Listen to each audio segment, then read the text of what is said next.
श्रीमद् भागवत महापुराण पांचवा स्कंध अध्याय 8।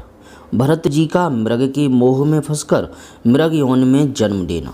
श्री सुखदेव जी कहते हैं, एक बार भरत जी गंडकी में स्नान कर नित्य नैमित्तिक तथा शौच आदि अन्य आवश्यक कृत्यों से निवृत्त हो प्रणव का जप करते हुए 3 मुहूर्त तक नदी की धारा के पास बैठे रहे। राजन, इसी समय एक हरिणी प्यास से व्याकुल हो जल पीने के लिए अकेले ही उस नदी के तीर पर आई। अभी वह जल पी ही रही थी कि पास ही गरजते हुए सिंह की लोक भयंकर दहाड़ सुनाई पड़ी। हरिण जात तो स्वभाव से ही डरपोक होती है। वह पहले ही चौकन्नी होकर इधर उधर देखती जाती थी। अब ज्यों ही उसके कान में वह भीषण शब्द पड़ा कि सिंह के डर के मारे उसका कलेजा धड़कने लगा और नेत्र कातर हो गए। प्यास अभी बुझी न थी, किंतु अब तो प्राणों पर बनी थी। इसलिए उसने भयबस एकाकी नदी पार करने के लिए छलांग मारी। उसके पेट में गर्भ था, अतः उछलते समय अत्यंत भय के कारण उसका गर्भ अपने स्थान से हटकर योनि द्वार से निकलकर नदी के प्रवाह में गिर गया। वह कृष्ण मृग पत्नी अकस्मात गर्भ के गिर जाने, लंबी छलांग मारने तथा सिंह से डरी होने के कारण बहुत पीड़ित हो गई थी। अब अपने झुंड से भी उसका बिछोह हो गया, इसलिए वह किसी गुफा में जा पड़ी और वहीं मर गई। राजर्षि भरत ने देखा कि बेचारा हरिणी का बच्चा अपने बंधुओं से बिछुड़कर नदी के प्रवाह में बह रहा है। इससे उन्हें उस पर बड़ी दया आई और वे आत्मीय के समान उस मातृहीन बच्चे को अपने आश्रम पर ले आए। उस मृग छोने के प्रति भरत जी की ममता उत्तरोत्तर बढ़ती ही गई। वे नित्य उसके खाने पीने का प्रबंध करने, व्याघ्र आदि से बचाने, लाड़ लड़ाने और पुचकारने आदि की चिंता में ही डूबे रहने लगे। कुछ ही दिनों में उनके यम नियम और भगवत पूजा आदि आवश्यक कृत्य एक एक करके छूटने लगे और अंत में सभी छूट गए। उन्हें ऐसा विचार रहने लगा, अहो कैसे खेद की बात है, इस बेचारे दीन मृग छोने को काल चक्र के बेग ने अपने झुंड, सुहद और बंधुओं से दूर करके मेरी शरण में पहुंचा दिया है। यह मुझे ही अपना माता पिता, भाई बंधु और यूथ के साथी संगी समझता है। इसे मेरे सिवा और किसी का पता ही नहीं है और मुझ में इसका विश्वास भी बहुत है। मैं भी शरणागत की उपेक्षा करने में जो दोष है उसे जानता हूँ, इसलिए मुझे अब अपने इस आश्रित का सब प्रकार की दोष बुद्धि छोड़कर अच्छी तरह पालन पोषण और प्यार दुलार करना चाहिए। निश्चय ही शांत स्वभाव और दोनों की रक्षा करने वाले परोपकारी सज्जन ऐसे शरणागत की रक्षा के लिए अपने बड़े से बड़े स्वार्थ की भी परवाह नहीं करते। इस प्रकार उस हरिण के बच्चे में आसक्ति बढ़ जाने से बैठते, सोते, टहलते, ठहरते और भोजन करते समय भी उनका चित्त उसके स्नेह पास में बंधा रहता था। जब उन्हें कुश, पुष्प, समिधा, पत्र और फल मूल आदि लाने होते तो भेड़ियों और कुत्तों के भय से उसे वे साथ लेकर ही वन में जाते। मार्ग में जहाँ तहाँ कोमल घास आदि को देखकर मुग्ध भाव से वह हरिण शावक अटक जाता तो वे अत्यंत प्रेमपूर्ण हृदय से दयावश उसे अपने कंधे पर चढ़ा लेते। इसी प्रकार कभी गोद में लेकर और कभी छाती से लगाकर उसका दुलार करने में भी उन्हें बड़ा सुख मिलता। नित्य नैमित्तिक कर्मों को करते समय भी राजराजेश्वर भरत बीच बीच में उठकर उस मृग बालक को देखते और जब उस पर उनकी दृष्टि पड़ती तभी उनके चित्त को शांति मिलती। उस समय उसके लिए मंगल कामना करते हुए वे कहने लगते, बेटा तेरा सर्वत्र कल्याण हो।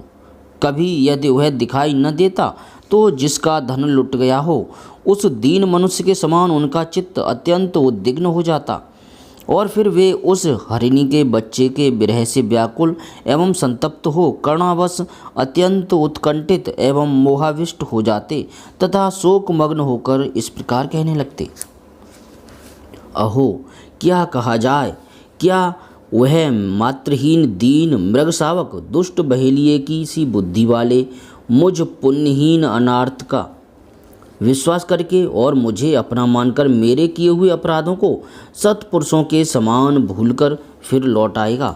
क्या मैं उसे फिर इस आश्रम के उपवन में भगवान की कृपा से सुरक्षित रहकर निर्विघ्न हरी हरी दूब चढ़ते देखूंगा। ऐसा न हो कि कोई भेड़िया कुत्ता गोल बांधकर विचरने वाले सूकर आदि अथवा अकेले घूमने वाले व्याघ्र आदि ही उसे खा जाएं। अरे, संपूर्ण जगत की कुशल के लिए प्रकट होने वाले वेद त्रयी रूप भगवान सूर्य अस्त होना चाहते हैं, किंतु अभी तक वह मृगी की धरोहर लौटकर नहीं आई।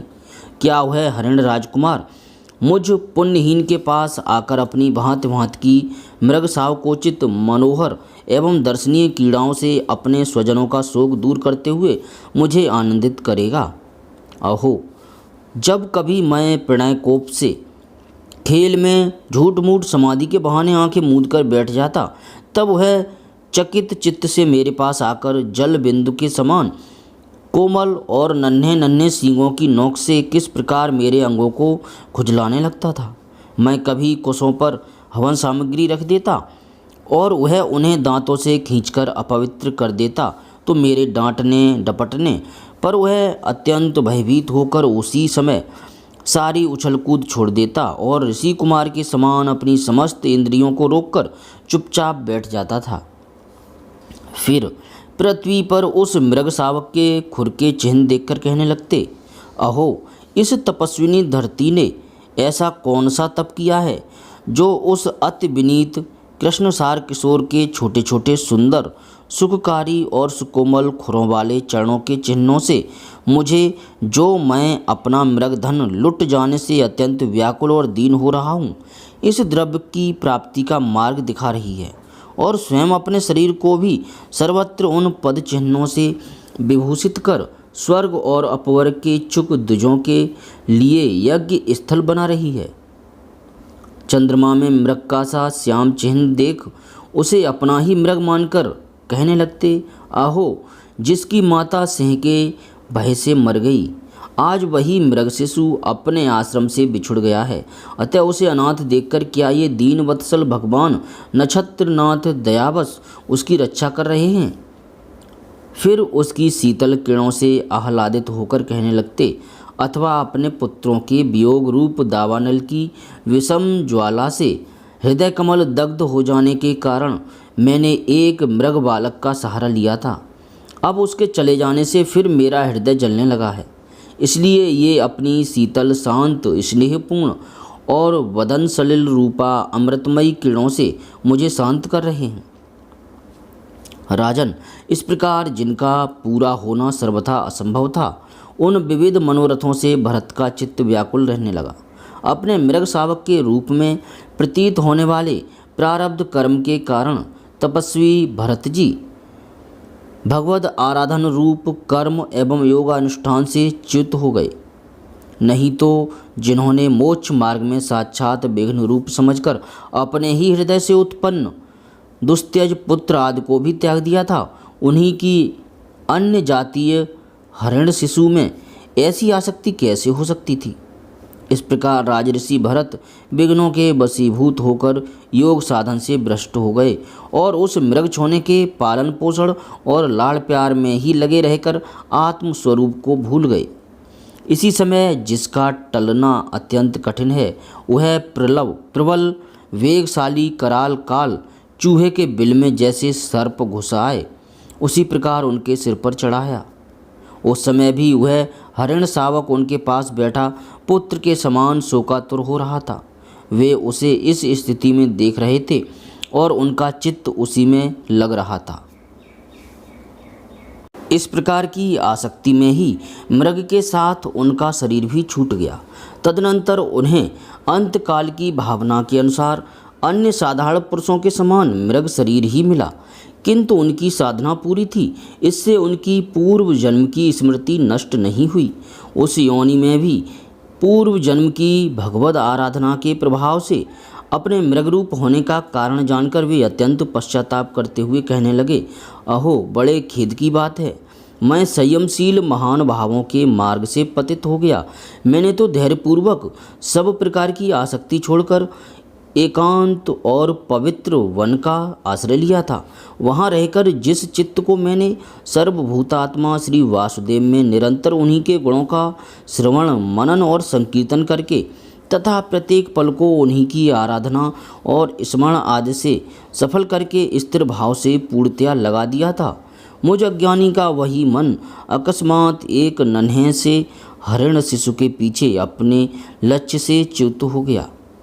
इस प्रकार मृग बने हुए राजऋषि भरत के हृदय में जो वैराग्य भावना जागृत हुई, उसे छिपाए रखकर उन्होंने अपनी माता मृगी को त्याग दिया और अपनी जन्मभूमि कालंजर पर्वत से वे फिर शांत स्वभाव मुनियों के प्रिय उसी सालग्राम तीर्थ में, जो भगवान का क्षेत्र है, पुलस्त्य और पुलह ऋषि के आश्रम पर चले आए। वहाँ रहकर भी वे काल की ही प्रतीक्षा करने लगे।